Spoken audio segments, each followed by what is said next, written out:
Bonjour et bienvenue à la première séance d'aujourd'hui. Mon nom est Carrie Thibodeau et je suis directrice nationale des programmes et des politiques. Nous sommes vraiment très emballés d'avoir nos invités aujourd'hui pour parler du parcours du don du rein vivant. Avant de commencer, j'aimerais parler de la participation. Vous avez accès à l'interprétation simultanée.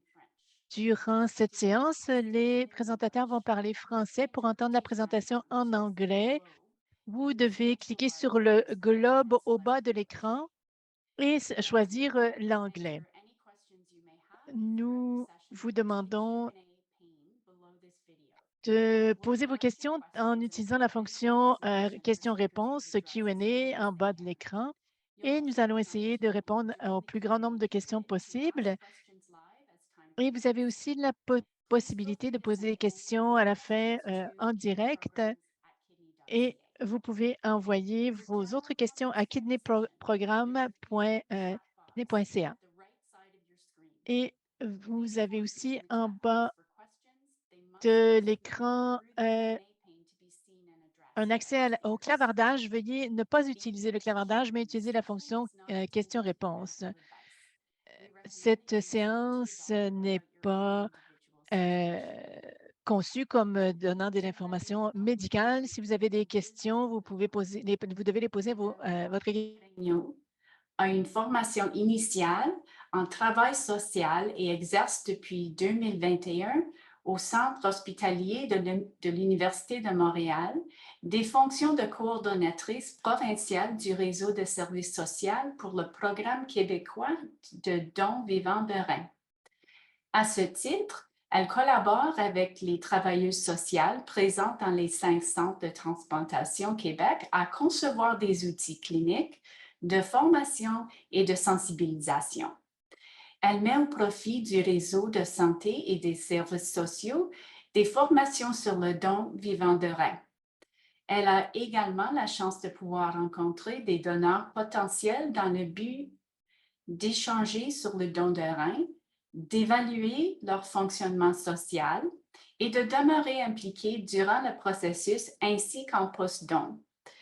De plus, elle est chargée de susciter les discussions auprès du receveur et de ses proches pour parler avec courage de la maladie et éventuellement d'éveiller leur attention sur le don vivant de rein.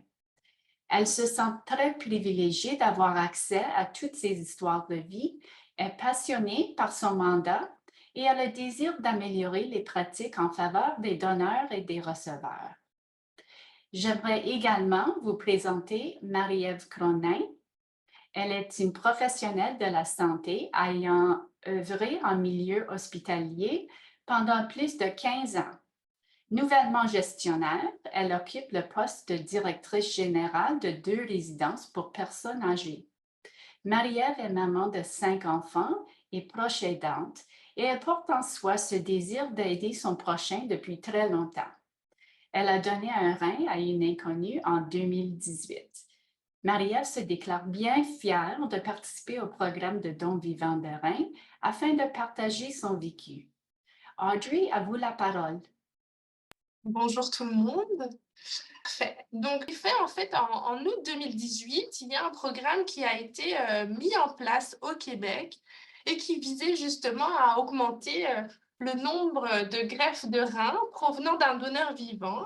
Ce qu'on souhaitait, en fait, c'est qu'il y ait une moyenne de 15 greffes par donneur vivant par million d'habitants d'ici 2024. Ce qu'il faut savoir, c'est qu'en 2021, la moyenne au Canada était de 12,8 donneurs par million d'habitants. Mais le Québec, par contre, n'a jamais été à cette moyenne-là. Donc, en 2016-2017, on était à 6 donneurs vivants par million d'habitants. Puis, en 2021, on était autour de 7 à 8 donneurs vivants. Donc, on est vraiment en dessous des 15 greffes par donneur vivant et c'est ce qu'on souhaite augmenter. La greffe avec donneur vivant, en fait, permet plusieurs choses. La première chose, c'est de faciliter la planification de la greffe parce que, en fait, on connaît le donneur vivant, on connaît la date de l'intervention, donc tout ça est vraiment facilité. On évite aussi les délais occasionnés par la liste d'attente du don cadavérique. Don cadavérique, c'est don d'une personne décédée. Donc, on évite en fait les délais qu'il peut y avoir parce que quand on attend un rein d'une personne qui est décédée, ça peut être très long, parfois des années d'attente. Et on attend aussi un match compatible. Voilà. Et le troisième avantage d'une greffe avec donneur vivant de rein, quand c'est possible, c'est justement de favoriser les greffes préemptives, c'est-à-dire avant la dialyse. La dialyse est un traitement qui se veut assez lourd. Donc, ce qu'on veut, c'est être en meilleure santé pour justement avoir une greffe avec donneur vivant. Ce programme-là est coordonné par le CHUM, mais on travaille en fait avec 5 centres de transplantation pour les adultes au Québec. Donc, les 5 centres de transplantation sont l'hôpital Maisonneuve-Rosemont à Montréal, le CHU de Québec, le CHU de Sherbrooke, puis également le CUSUM, donc McGill aussi à Montréal.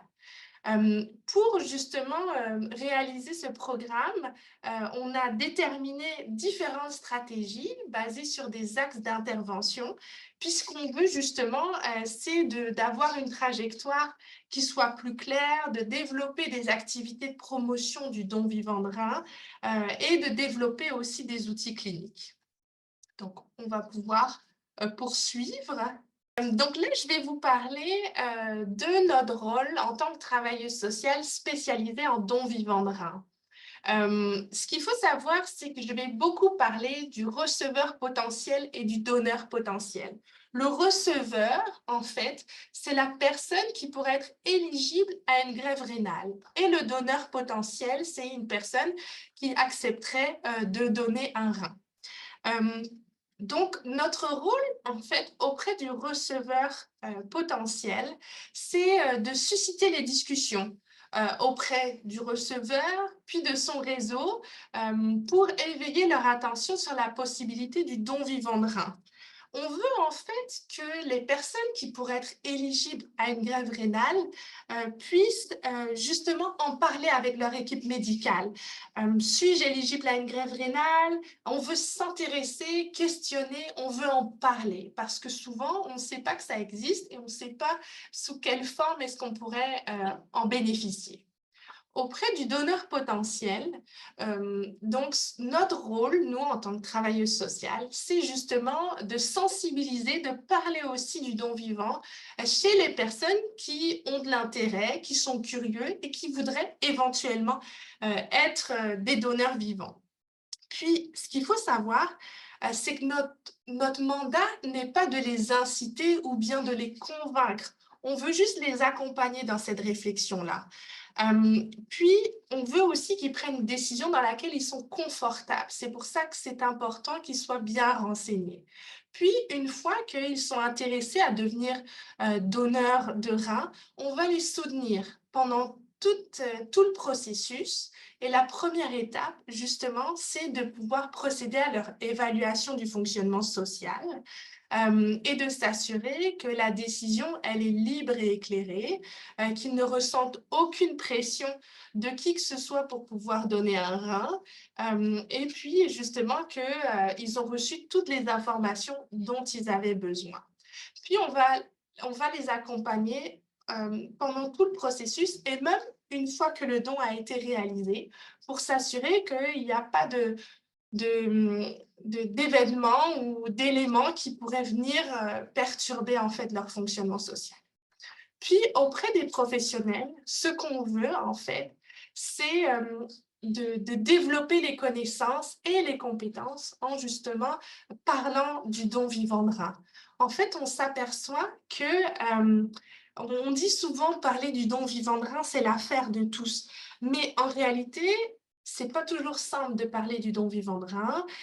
Il peut y avoir des fausses croyances, on ne sait pas toujours comment l'aborder. On ne veut pas l'aborder avec des personnes qui ne pourraient pas être éligibles à une greffe de rein. Donc, en fait, on leur offre aux professionnels, on leur offre des formations pour justement qu'ils puissent répondre à ce mandat-là aussi, en parlant du don vivant de rein et puis en sachant exactement qu'est-ce que ça comprend. Donc, on offre de la formation auprès des organismes communautaires, puis également du réseau de la santé et des services sociaux. Puis, on est toujours là en cas de besoin, si jamais ils ont des questionnements particuliers par rapport aux activités qu'on peut offrir. Donc, par la suite, ce que j'ai indiqué sur la prochaine slide, c'est que justement, parler du don vivant de rein n'est pas toujours facile. En effet, pourquoi c'est pas facile? C'est parce que souvent, les personnes qui ont besoin d'en parler le plus sont les personnes qui vivent des difficultés de santé. Puis, les difficultés de santé, ça amène tout un lot d'émotions. On vit parfois un choc à l'annonce de la maladie. C'est pas toujours simple de l'accepter, d'accepter sa nouvelle condition. Puis, ça nous fait vivre beaucoup d'émotions, des émotions contradictoires, donc de la peine, de la tristesse, parfois de l'injustice, de la colère, de la résignation, puis j'en passe. Donc, puis toutes ces émotions-là sont vraiment légitimes. Donc, être résilient, ça demande du temps et de l'énergie, mais lorsque les personnes sont éligibles éventuellement à un don vivant de rein, ça peut être une option qui peut être rassurante. Seulement, la majorité du temps, on se demande comment est-ce qu'on peut en parler à nos proches. On veut de l'aide, mais à la fois, on se sent coupable d'en parler. On vit un tas d'inconfort par rapport à aborder justement le don vivant de rein. Donc, on peut passer à la prochaine diapositive. J'ai indiqué justement sur cette diapositive toutes les questions que j'ai le plus recensées en fait au courant de mes rencontres avec des receveurs potentiels. C'est-à-dire, je me sens mal à l'aise de demander. Nous ne sommes pas compatibles. Et si jamais personne ne veut me faire un don?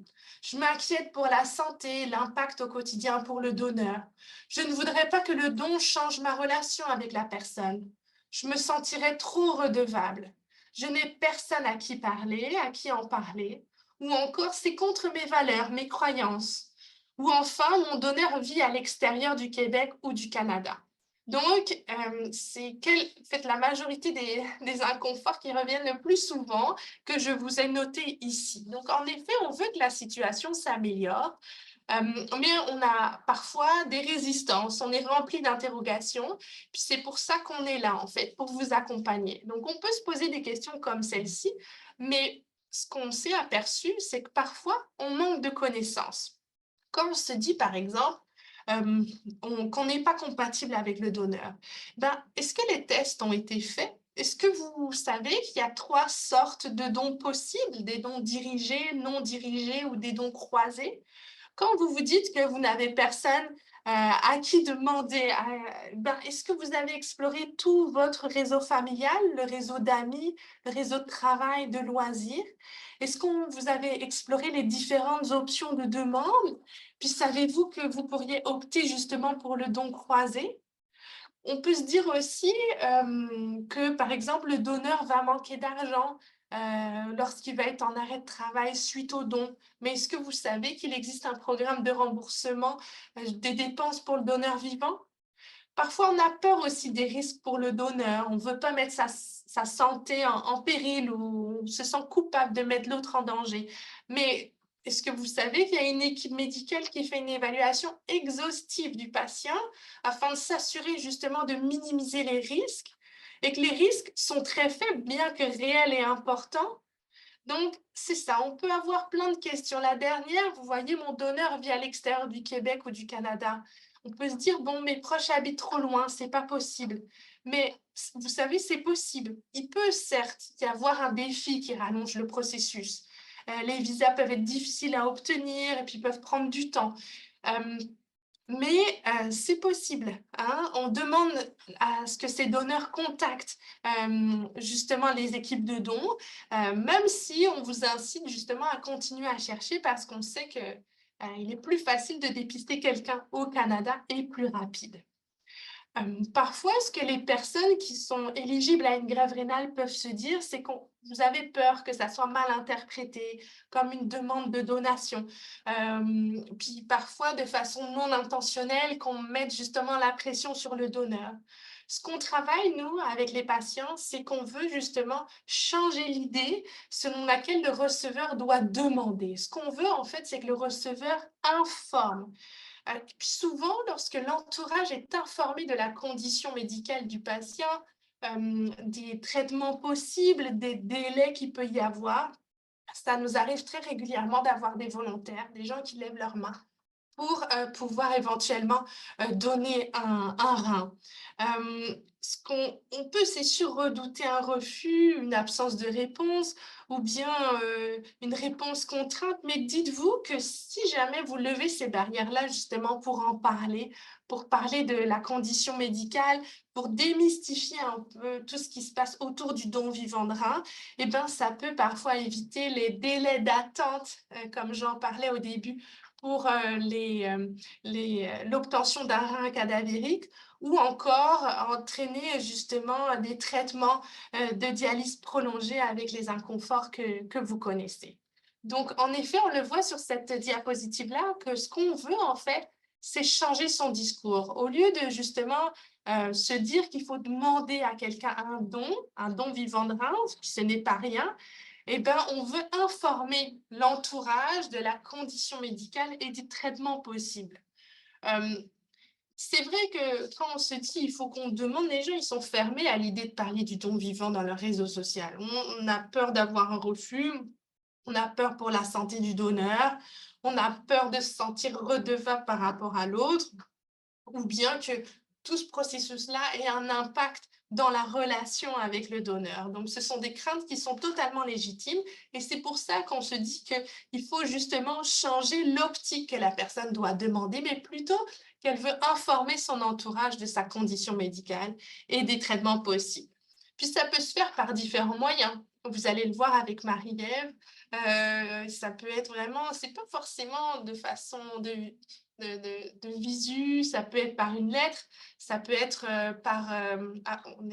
ça peut être par une lettre, ça peut être au téléphone, ça peut être un article dans le journal, on l'a déjà vu, un message sur un réseau social. Donc, c'est vraiment comme la personne se sent à l'aise. Puis, ce qu'il faut se rappeler aussi, c'est que on a une dimension qui est très importante, qui entoure le don vivant de rein, c'est la notion de consentement libre et éclairé, du côté du donneur, mais aussi du côté du receveur. Il faut qu'il n'y ait aucune pression par rapport à ce processus-là. Donc, c'est ça que je veux vraiment vous mettre en avant. C'est important de parler de son histoire et d'arrêter de se dire qu'il faut demander. Non, on veut parler, informer, parce que souvent les gens ne savent pas exactement ce qui entoure le don vivant de rein. Voilà, on peut poursuivre pour la prochaine diapositive. On a plusieurs outils en fait pour pouvoir vous aider. Puis quand je dis que nous avons plusieurs outils, c'est parce que ce que je fais est également ce qui est fait dans les autres centres de transplantation au Québec. Donc, comme je vous ai dit, on veut susciter les discussions autour du don vivant de rein. Et puis pour ça, en fait, on a monté des groupes de discussion avec la travailleuse sociale du don vivant de rein et des patients partenaires. Donc souvent, lors de ces groupes, on a des gens qui ont déjà donné un rein et des gens qui ont déjà reçu un rein. Et puis, on parle justement du don vivant de rein pour justement favoriser les échanges. C'est un espace qui vise en fait à ce que vous puissiez discuter avec des gens qui ont déjà vécu le processus de greffe rénale avec donneur vivant. Puis vous êtes libre en fait de participer, d'échanger à ces groupes-là. Puis tout ce qui se dit, bien sûr, est confidentiel. C'est pas un groupe d'intervention, c'est vraiment un groupe d'échange psychosocial. On veut vraiment échanger par rapport à ça. Puis, depuis la pandémie, ces groupes sont virtuels. Ils sont offerts en français et en anglais. Et ce qui est absolument merveilleux, c'est que dans ces groupes de discussion-là, où on échange autour justement des inconforts à parler du don vivant de rein, ou bien où il y a une personne qui va pouvoir lever la main en disant « je suis intéressée à être donneur », c'est que ces groupes-là sont ouverts aussi aux personnes qui sont éligibles à une greffe rénale et à leurs proches. Donc, on a souvent des proches qui viennent pour comprendre un peu la réalité des gens qui pourraient recevoir un don et échanger avec nous, donc ce qui peut être vraiment super intéressant. S'il y a des gens qui sont moins à l'aise justement avec la notion de groupe, de discussion, on peut offrir aussi un soutien individuel avec un patient partenaire. Donc, à nouveau, une personne qui est déjà passée par ce processus, une personne qui a déjà donné ou qui a déjà reçu. Parfois, il y a des gens qui sont plus à l'aise à ce que ça soit un soutien individuel, donc ça peut être aussi possible. Puis tous nos patients partenaires sont formés. On veut justement qu'ils comprennent bien notre mission, qu'ils comprennent bien qu'on ne veut pas non plus inciter, convaincre, mais qu'on veut vraiment accompagner les gens là-dedans. Donc, on offre une formation aussi pour eux pour offrir justement un appui aux receveurs. Puis pour les personnes qui sont un peu moins rendues à cette étape-là de venir en discuter, bien sûr, on a plein de références pour des lectures, pour de l'information en fait sur le don vivant de rein. Donc, c'est habituellement offert une fois par mois. Puis vraiment, vous pouvez vous inscrire un peu plus tard. J'ai mis les différentes coordonnées justement des personnes qui travaillent dans les programmes de dons vivants de rein, donc vous pouvez les contacter. Voilà. Vous pouvez passer à la prochaine étape. Ici, c'est mon affiche. Donc, l'affiche que vous pouvez voir un peu partout dans les centres de dialyse, dans le réseau ici à Montréal, dans le Grand Montréal. Voilà, c'est pour inviter les gens en fait à venir discuter du don vivant de rein, à venir aborder justement tout ce qui pourrait faire en sorte d'éviter en fait de parler de ça, c'est-à-dire la peur de demander, la peur des impacts sur la santé du donneur. Donc, on veut vraiment avoir un espace pour parler de tout ça et puis pour voir quelles sont les étapes à suivre une fois qu'il y a quelqu'un qui lève la main pour éventuellement être donneur vivant de rein. Vous pouvez bien sûr prendre mes coordonnées, me contacter si jamais il y a quoi que ce soit. Puis dans la prochaine diapositive, il y a justement les coordonnées des différentes travailleuses sociales qui œuvrent pour le programme québécois de dons vivant de rein. Donc, voilà. Puis, si Marie-Ève veut bien justement nous partager très humblement son histoire et puis son parcours comme donneur vivant de rein, ben, je suis convaincue que vous allez être bien heureux de l'entendre.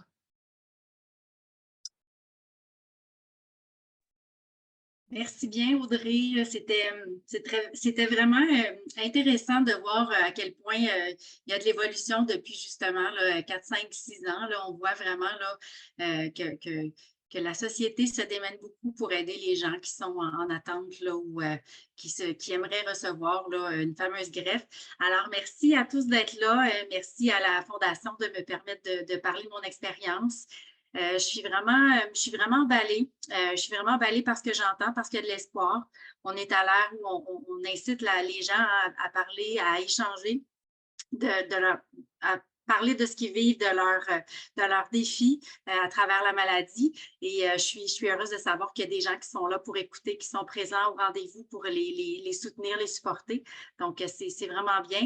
Dans les faits, moi, j'ai eu cet appel-là. C'est quelque chose qu'on a peut-être instinctivement, mais je pense que de déjà savoir qu'il y a des gens qui souffrent et qui ont besoin, qui vivent des difficultés, alors que peut-être d'autres n'ont pas nécessairement ces difficultés-là, se mettent à la place de l'autre aussi. Alors, je suis une personne très empathique. Depuis mon très jeune âge, je suis très tournée vers les autres. Ce qu'ils vivent m'intéresse beaucoup, comment ils le vivent aussi. Donc, je pense que ça part d'un partage, ça part d'une expérience qui doit être entendue. Pour moi, j'ai fait ce chemin-là. Je l'ai vécu main dans la main, je l'ai vécu comme un soutien, un accompagnement. Ça s'est avéré être positif en ce sens que j'ai pu donner un rein à une inconnue qui pour moi, était une belle jeune fille pour qui j'aurais voulu la santé. Et en lui offrant mon rein, ben, je lui ai permis de vivre des belles années, puis de reprendre sa vie où elle s'était un petit peu arrêtée ou du moins mis au ralenti quand la maladie s'est déclarée. Donc, c'est important de considérer que de parler avec confiance avec quelqu'un, ça peut commencer maintenant.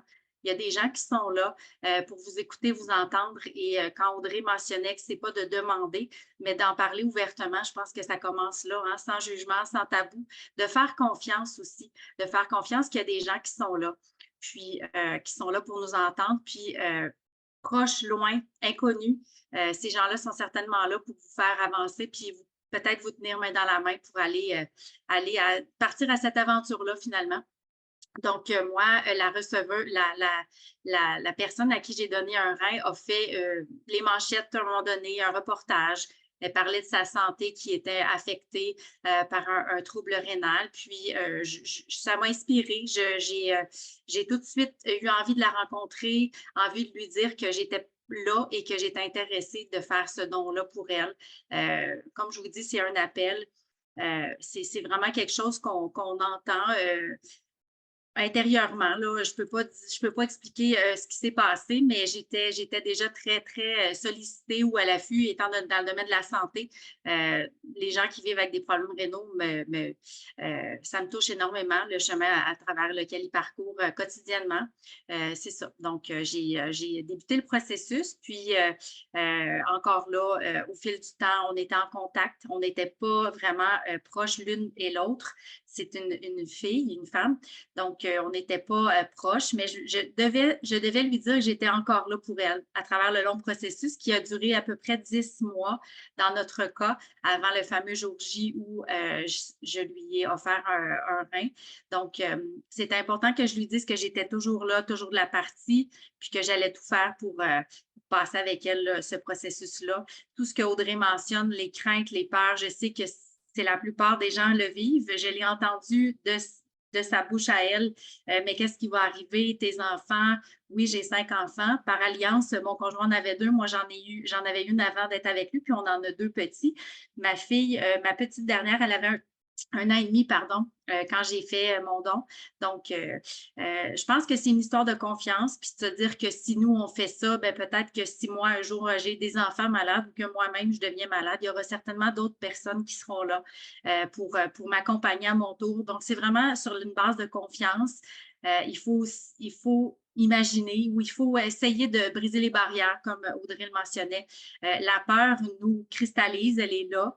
Certainement, elle est là, mais outrepasser ça sur une base de confiance, en parlant simplement de ce qu'on vit. On est appelé maintenant dans la société, on nous informe de parler de tout et de rien. Il y a des fondations qui sont là, que ce soit pour la maladie mentale, que ce soit pour le système de santé, que ce soit pour dénoncer des trucs que l'on peut vivre. Donc, je pense que la maladie rénale fait partie un peu de ce qui doit être discuté, dit. Faut peut-être laisser nos craintes, nos peurs de côté, puis sentir qu'il y a éventuellement quelqu'un qui sera là pour être d'une bonne oreille et avec qui on pourra faire un bout de chemin nécessairement. Donc, voilà, c'est pas d'inciter, c'est pas pour moi. Je suis très, très empathique. Je suis plus dans l'accompagnement, en fait. Je ne suis pas une vendeuse, je ne suis pas une personne qui veut nécessairement convaincre, mais par mon expérience qui s'est vraiment très bien déroulée, par laquelle j'ai eu beaucoup, beaucoup, moi, autant de mon réseau à moi, des gens qui étaient inquiets pour ma décision, j'ai su à mon tour les rassurer. Et ça m'appartenait au fait, cette décision-là, main dans la main avec le système de santé aussi.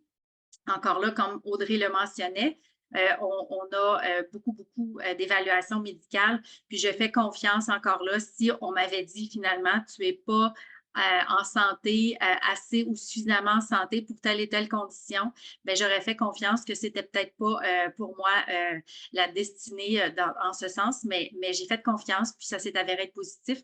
Donc, je pense que la base de tout ça, là, c'est de sentir qu'il y a des gens autour de nous, puis avec qui on peut avancer et faire confiance pour un beau dénouement. Puis probablement que j'aurais milité aussi d'une autre façon, peu importe si mon don n'avait pas eu lieu pour X raison, j'aurais milité pour la cause. Ça commence avec les enfants, hein, on discute de ce que c'est le don d'organes, de ce que c'est la santé, faire des bons choix.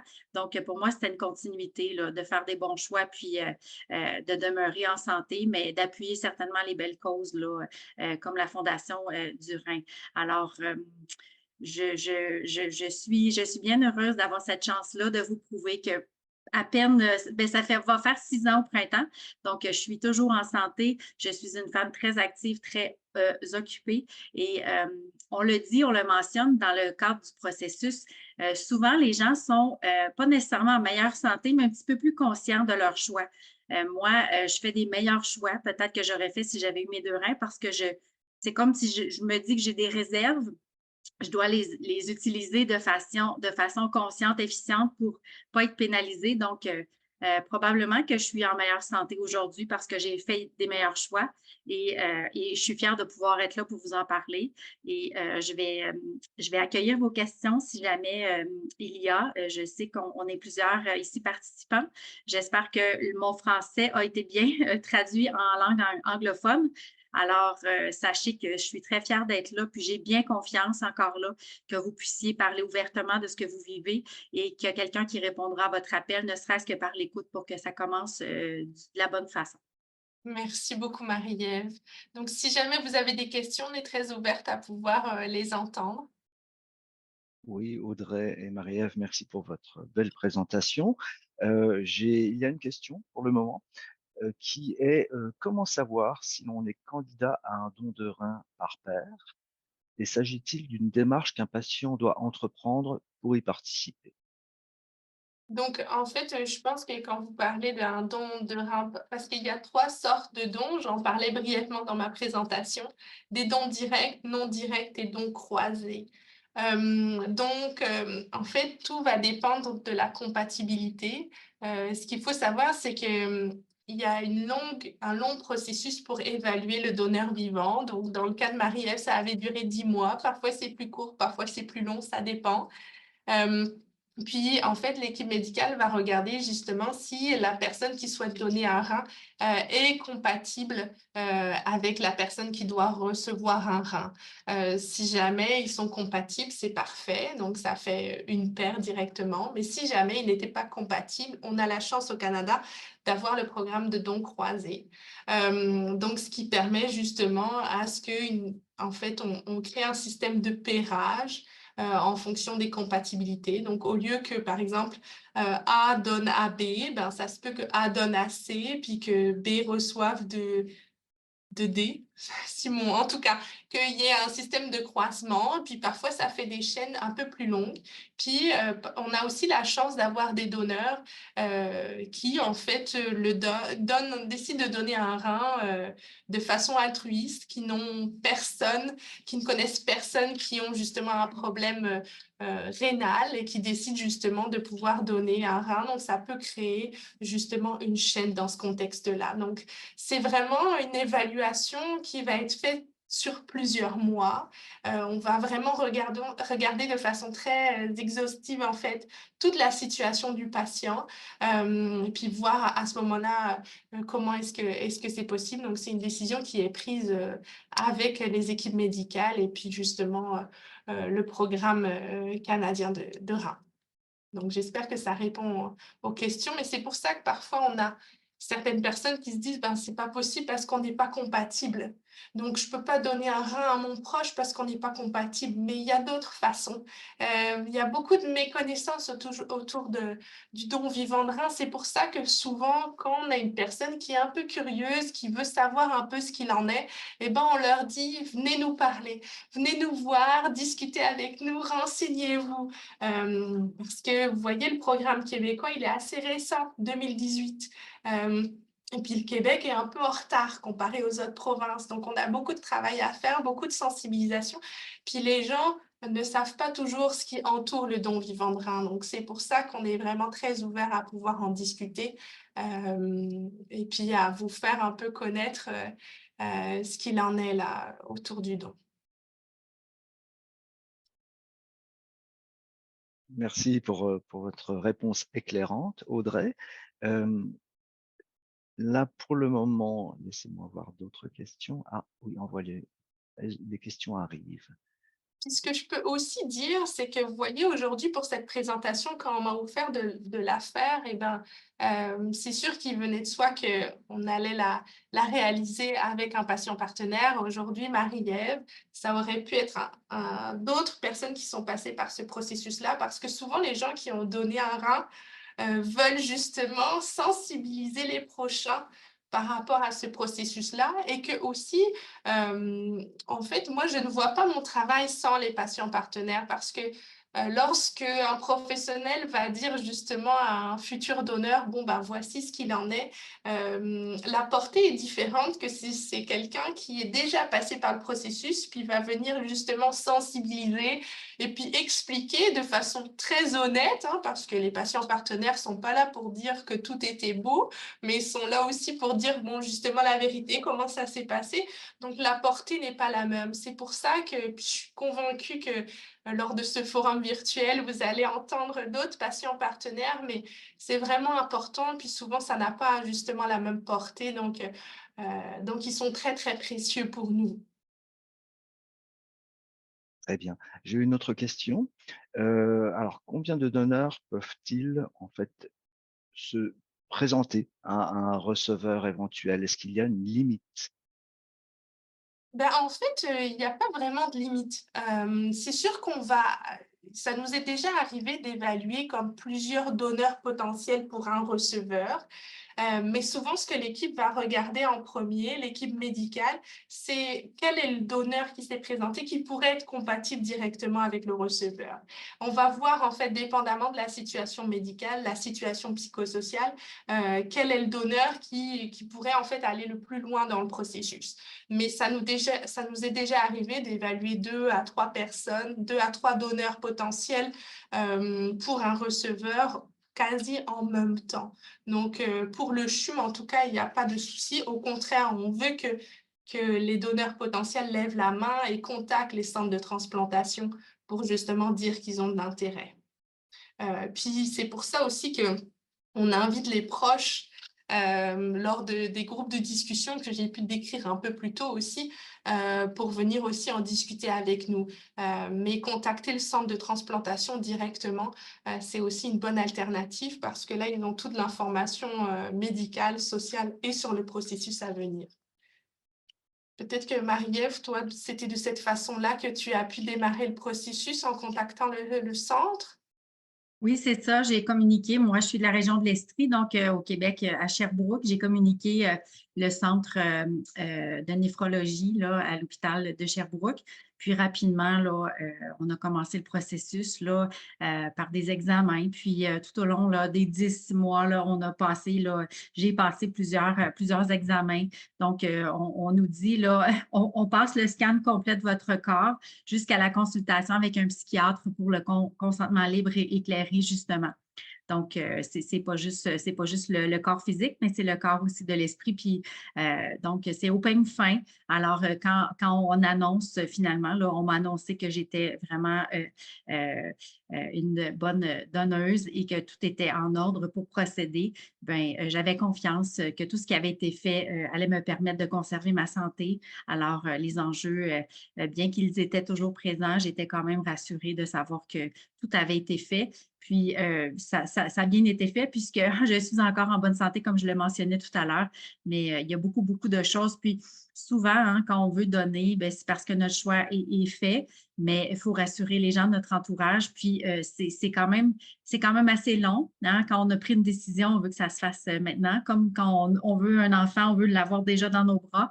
Mais j'ai bien apprécié ce terme-là, justement, pour que tous apprennent à vivre avec moi en ce sens, pour que le jour J, bien, tout le monde allait être là à mes côtés, au même titre là, que la receveuse. Donc, c'est vraiment un long processus, mais qui en vaut la peine parce que c'est fait de façon vraiment importante, avec beaucoup de sérieux, mais on se sent bien accompagné, là, autant par les divers professionnels, les corps médicaux, puis le soutien aussi là, en travail social.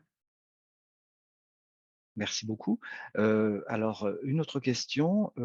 quelles sont les questions qui reviennent le plus souvent, de la part des proches? Heu, Audrey peut-être? Oui, ben, en fait, ça revient pas mal à tous les inconforts que j'ai notés un peu plus tôt là dans la présentation. Donc souvent les proches des receveurs, bah, se disent justement: «Bah, je peux pas donner, je suis pas compatible», puis ils veulent aussi en fait, c'est ça, il y a souvent beaucoup de questionnement aussi autour du processus médical, du processus aussi du fonctionnement en fait du programme québécois, du programme canadien, pardon, du don vivant de rein. Donc, c'est souvent en fait plus des questions de tout ordre, organisationnel, par rapport au processus ou par rapport en fait, au cheminement. Là, je ne sais pas si ça répond à la question, mais souvent, ce qui revient, c'est plutôt les inconforts que les receveurs ont, les proches les ont aussi, là, du côté des receveurs, du moins. Je ne sais pas si ça répond à la question de la personne, mais... Je pense qu'elle nous le laissera savoir. Une question très importante, est-ce qu'un adolescent peut donner un rein à son parent? Là, moi, ce que je voudrais dire, je voudrais pas m'avancer. Moi, je suis en travail social. C'est sûr qu'on a des collaborations avec, par exemple, l'hôpital de Sainte-Justine pour le Québec, mais c'est souvent le cas inverse, un proche qui va donner à un jeune enfant ou un adolescent. Dans le cas contraire, genre, j'ai pas l'information exacte, ça m'est jamais arrivé. Donc, je conseillerais d'appeler le centre de transplantation pour connaître la réponse. Là, je ne veux pas m'avancer. Une question pour, Marie-Ève. Est-ce que vous avez un suivi, annuel suite à votre don? Oui, on nous offre un suivi annuel avec parfois l'attente, ça peut s'étirer un peu de quelques mois, là, ça peut être aux 14 mois, mais c'est ce qui est d'emblée, là, étant donné que souvent on n'a pas de médecin de famille, le système, là, ben, le service de néphrologie nous offre une consultation avec des bilans sanguins, avec des analyses, culture d'urine et suivi médical complet. Là, si jamais on a une problématique quelconque, là, le médecin en néphrologie peut nous référer à un autre service. C'est mon cas, je n'ai pas de médecin de famille, donc depuis 5 ans, je suis suivie là, une fois par année au service de néphrologie à Sherbrooke et c'est maintenant le même médecin qui me suit là, depuis 3 ans. Donc, c'est quand même quelque chose de bien en soi parce que quand on n'a pas de médecin de famille, ben là, on doit passer par les urgences et ils m'ont souvent dépanné là, petite problématique, là, j'ai qu'à appeler au service de néphrologie, puis rapidement, on peut déployer là, des prescriptions pour justement bilan ou analyse. Donc, c'est quand même quelque chose que j'apprécie énormément. Et une dernière question, est-ce que les évaluations par un psychiatre se font partout au Québec ou au Canada? Une question très intéressante. Une personne qui doit connaître un peu le fonctionnement. Donc, en effet, ce n'est pas partout au Québec d'être évalué par un psychiatre. Ce qu'on veut, en fait, c'est que tous les donneurs soient évalués sur le plan psychosocial. La majorité des centres de transplantation, il y a une travailleuse sociale qui évalue et dépendamment des besoins, s'il y a des besoins particuliers, ben, le médecin peut décider de référer à un psychiatre ou à un psychologue. Seulement, il y a eu des périodes où il n'y avait pas toujours de travailleurs sociaux qui étaient présents dans les centres de transplantation. Donc, parfois, l'évaluation psychosociale était faite par un psychiatre. Maintenant, les choses tendent un peu à changer, mais le plus important, que ça soit psychiatre, psychologue, TS, travailleuse sociale, c'est en fait que vous soyez vu. Parce que vous savez, quand les personnes décident de donner un rein, ben, souvent c'est un geste qui est très valorisé. On met beaucoup d'emphase sur le fait, oh waouh, tu vas donner un rein, quel beau geste. Même si les proches, l'entourage peut avoir des inquiétudes aussi pour le donneur. Mais ce qui se passe, c'est qu'au moment du don, eh ben, l'attention est un peu plus portée sur le receveur. On veut que la personne se sente bien. Donc, le donneur peut perdre un peu toute l'attention qu'il pouvait avoir dans le processus. C'est pour ça qu'on veut s'assurer qu'il y ait un suivi qui soit fait pour vraiment veiller à ce que la santé physique et aussi la santé mentale soient bonnes du début du processus jusqu'à des années après le don. la majorité des gens qui ont donné un rein dans le passé le referaient à l'avenir. S'ils avaient à prendre cette décision une deuxième fois, ils le referaient. Mais malgré tout, ça peut quand même, c'est pas un geste qui est anodin, c'est un don de soi. Une fois qu'on donne un rein, c'est pas un prêt là, on l'a donné, on l'a plus pour nous. Donc c'est important aussi d'être bien accompagné, bien entouré. Puis ce que Marie-Ève disait, c'est que le délai du processus, c'est-à-dire les mois qui entourent le processus, ben en fait, parfois, c'est ça. Les donneurs se disent, mais ça va pas assez vite, on veut vraiment que ça aille plus vite, mais en vrai, ça permet aussi vraiment que votre réflexion soit aboutie jusqu'au moment où vous donnez le rein. Puis c'est pour ça qu'on veut vous accompagner par la suite. Donc voilà, je parle beaucoup. J'ai débordé par rapport à la question du psychiatre, mais en effet, auparavant, il y avait psychiatres qui effectuaient les évaluations, maintenant un peu moins. Voilà.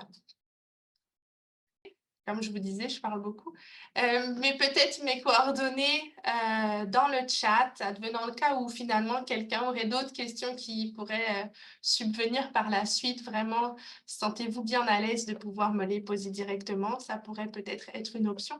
Puis encore désolée pour les petits soucis techniques là du début. On avait fait l'essai auparavant, mais finalement, il peut y avoir des ratés. Mais merci beaucoup à tout le monde. Si je peux me permettre, je vois dans le chat là, qu'il y a une question. C'était plus qu'est-ce que mes proches se demandaient, qu'est-ce que mes proches avaient comme interrogation. Ben, sachez que les gens, il y a des gens qui trouvaient que c'était pas nécessaire pour moi de faire ça, que j'avais déjà eu assez avec les césariennes et tout, puis que j'étais justement en bonne santé. Mais au-delà de ça, c'était à moi de les rassurer parce que j'avais vraiment la conviction que c'était correct que je le fasse puisque j'avais confiance au système de la santé, au processus. Et c'est surtout de voir la portée de ce geste-là. Des fois, je suis, comme Audrey le disait, je suis fière d'avoir fait ce geste-là, mais c'est que d'avoir fait ça, puis d'en parler ouvertement, d'être fière vivante et de montrer la preuve qu'on peut être encore en santé après ce don-là. Il y a des gens qui ont décidé de faire le don à des gens de leur famille ou à des inconnus parce qu'ils ont été inspirés. Donc, sans dire qu'on est là pour convaincre et pour mettre de pression, on est là pour accompagner. Et si les gens sont un petit peu touchés, sensibles, ben ils sont sensibles à leur tour à ça. Puis la portée de ça, ben c'est de ça dont je suis fière aujourd'hui. C'est de dire que peut-être, moi, là, ben, il y a peut-être des chirurgies qui ont eu lieu parce que j'ai été la preuve vivante que c'était une belle chose et ça peut être une réussite malgré les difficultés, malgré la douleur, malgré les craintes. Donc, les questions, c'était as-tu vraiment besoin d'avoir encore une chirurgie? As-tu vraiment encore besoin de peut-être mettre à risque ta propre santé et celle de tes enfants? Il y a beaucoup de si là-dedans. Il y a beaucoup de si, puis avec la confiance, je pense qu'on peut mettre les si de côté puis avancer. Puis moi, je ne suis pas exclusive, je ne suis pas une fille qui sort de l'ordinaire. Je veux dire, je suis comme les autres. Hein? Donc, si moi j'ai fait ça, bien, il y en a certainement d'autres qui l'auraient fait pour moi. Et c'est sur ça que je m'appuyais pour essayer de diminuer leur peur, leurs craintes, leurs inquiétudes. Quand moi-même, j'étais convaincue, je savais bien les rassurer. Puis en même temps, ben, on a une vie.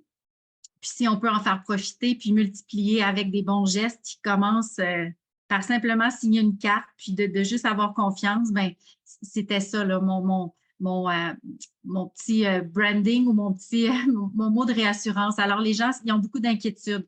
Qu'est-ce qu'on va faire? Donc, moi, j'ai eu à rassurer mes jeunes enfants qui étaient à l'âge de comprendre que j'allais au bloc opératoire puis qu'il y avait des risques associés à ça.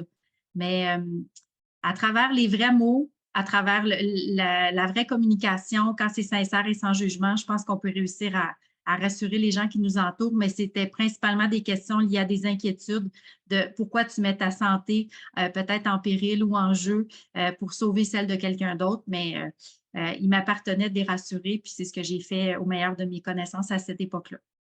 Donc, merci à tous pour vos questions. Et si nous n'avons pas répondu aux vôtres, veuillez les envoyer. Je tiens à Mme Crémieux et Cronin de nous avoir aidés à comprendre le processus et les préoccupations des personnes qui s'engagent dans une démarche remerciements de la part de nos participants qui ont beaucoup apprécié votre positivité. Merci. À bientôt.